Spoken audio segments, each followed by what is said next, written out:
Hello friends, Tanya here, back with another video. Today I am featuring the Spellbinders Buttons and Keepsakes collection.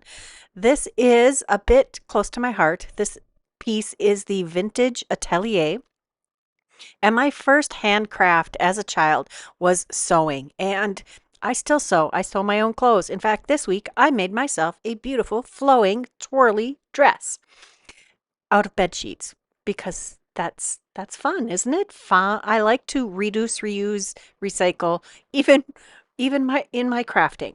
So we're using 3 VersaFine Claire Nocturne ink, or sorry, not Nocturne, that is a color, not a brand. VersaFine Claire inks in a pink, a yellow, and a blue. Those are the 3 primary colors. And I do love a rainbow. We know that. I like to sew things in a variety of colors because it just makes me happy. And this is on watercolor cardstock, and VersaFine Claire ink is watercolor friendly. I decided to come in with a rainbow of colors here to color do the watercoloring on this background. I wanted it to be a little more impactful, and I do love to watercolor. I am using 3 primary colors, the same as I did before. So I'm laying down a wash of the stripe of color that coordinates with the ink that I used to do the better pressing. Did you notice that this better press plate is 5x7? I do love that. I don't have to do any tricks or hacks to make this fit on a 5x7 card. And this watercolor cardstock that I'm using was already cut to 5x7. So I'm going to do all of my painting here, and I'll be able to easily make this into a 5x7 card. I am laying down first the pink, and then I'm coming back and I'm laying yellow in the area that looks orange, and then I'll glaze over the top of that with the pink again. The watercolors I'm using this time, I was digging through my stash, reorganizing things. I like to have my things pretty organized. And one of the kits I had was from Altenew, and there were Altenew tubes of watercolor paint. So I took a dot of each of the 3 primary colors. Actually, I think I put a dot of each of the 5 colors I got from the Altenew watercolors. And I wanted to get a good play with them and see if they are comparable to my Daniel Smiths. They are very similar. I also have the Magello Mission Gold watercolors, and they're all very comparable. Very good, high quality watercolor paints. Now, after I put that glaze of red over, or magenta, over the yellow, you see that that orange shows up. And I did not try to make these match the watercolor paints, but I did a pretty good job without trying.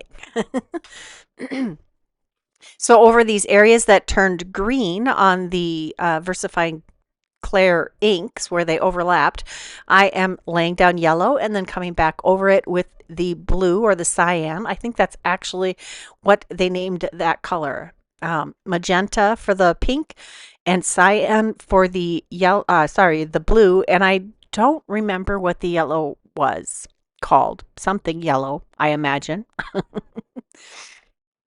And once I have all of the overlapping colors done, I came back in and I wanted to darken the cyan a little bit in a couple of places. I did do a little blending like you would with an alcohol color, where you add and then blend back with the lighter color. Worked out beautifully. Next, I pulled out my favorite die set in the world, the 5x7 Matting Basic Set B, and I took my largest die and I die cut this down so it would be a matted panel on the front of a 5x7 card. I added some extra scraps on the back of that to do my usual little bit of extra dimension on the card. I just like that little tiny subtle bit of shadow that this creates on the front of the card when you add that little bit of extra cardstock behind. I'm just using scraps of 80-pound cardstock for that. You can glue this straight down to the card front if that's what you would like to do. Next, I have another 5x7 piece of watercolor cardstock, and I'm going to use that magenta paint. I'm using, I think this is a 1-inch flat brush, And I'm just going to lay this color down on the entire piece of cardstock, creating a lovely watercolor wash. I find it simplest when I am wanting a color coordinated group of things to use the ink, whether it's the ink pad or watercolor paint, to create the same colored panel. Just going to do a nice wash, and there can be streaks and color variations in it. I did use my pokey tool to help hold this down because it was getting a pretty good curved warp from the water I was adding to the watercolor paper. Once I have that complete, I did use my heat tool, which has two settings, and I use the drying setting versus the heat embossing setting. That prevents some of the warping to get that nice and dry, because I'm not very patient. I decided to run this through the letterpress system with that same plate to get the embossed look on here. If I wanted a deeper look, I needed to use the regular platform and use the silicone pad to get a deeper impression. Now I am taking one of the Heart Infinity dies from Hero Arts and die cut a heart, and then we're going to pull in the Keepsake Swans die set from the Buttons and Keepsakes set. There are two swans in this die set. They face each other, but they assemble basically the same way. We have this black piece that adds the black markings above or at the top of the beak and the eye on a swan. And then, and I'm just making sure that that all lines up with the white backer.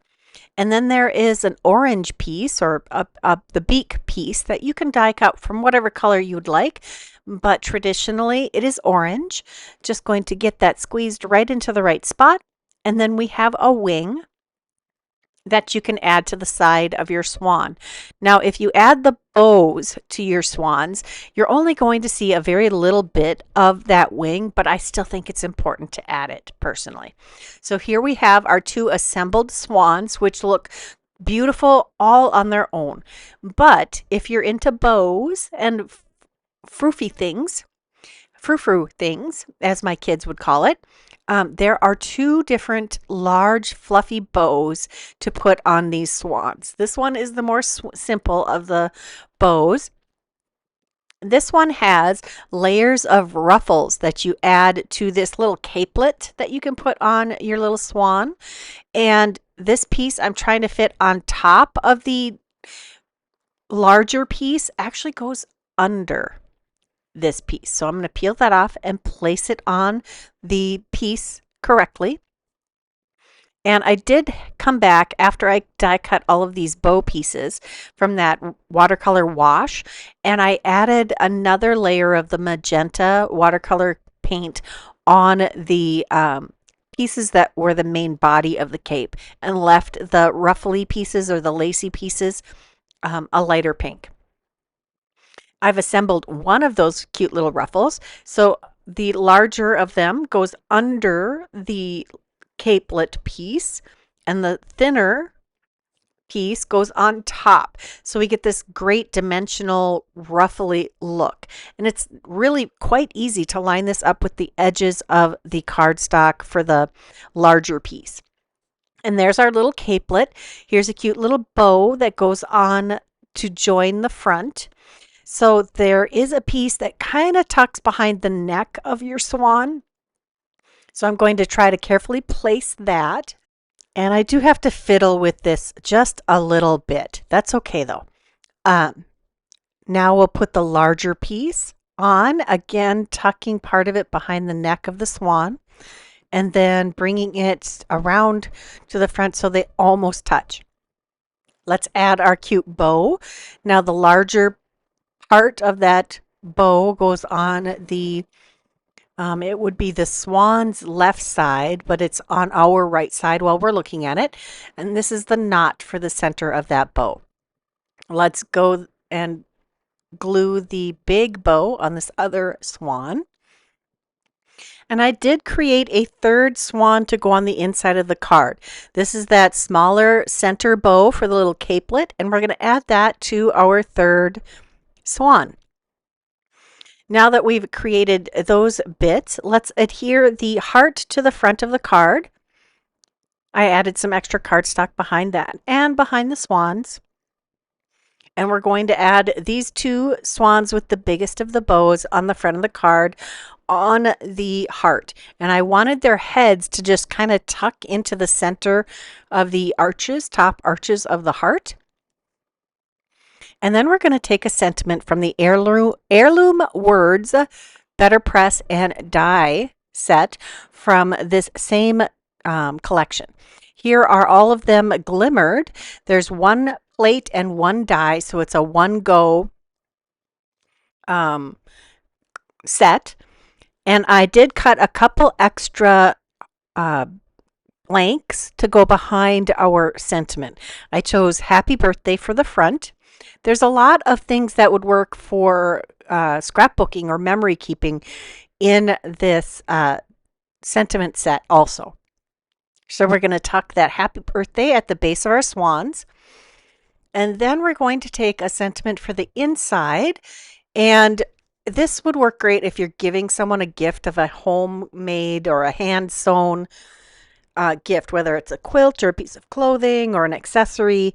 This says, find a piece of me in every stitch. Or even if you did some embroidery or cross stitch or some other handmade item. There we go. That is our entire card. I hope you enjoyed this. I had so much fun playing with the rainbows and the dress forms. I love this. This is so fun. If you enjoyed this video, please give it a thumbs up. Subscribe if you haven't done that. Leave me a comment telling me your favorite story about sewing. And check that description box below for a clickable or a link to a picture list of all of the things that I used today. Until next time, here are a couple more videos I thought you might enjoy. Bye-bye.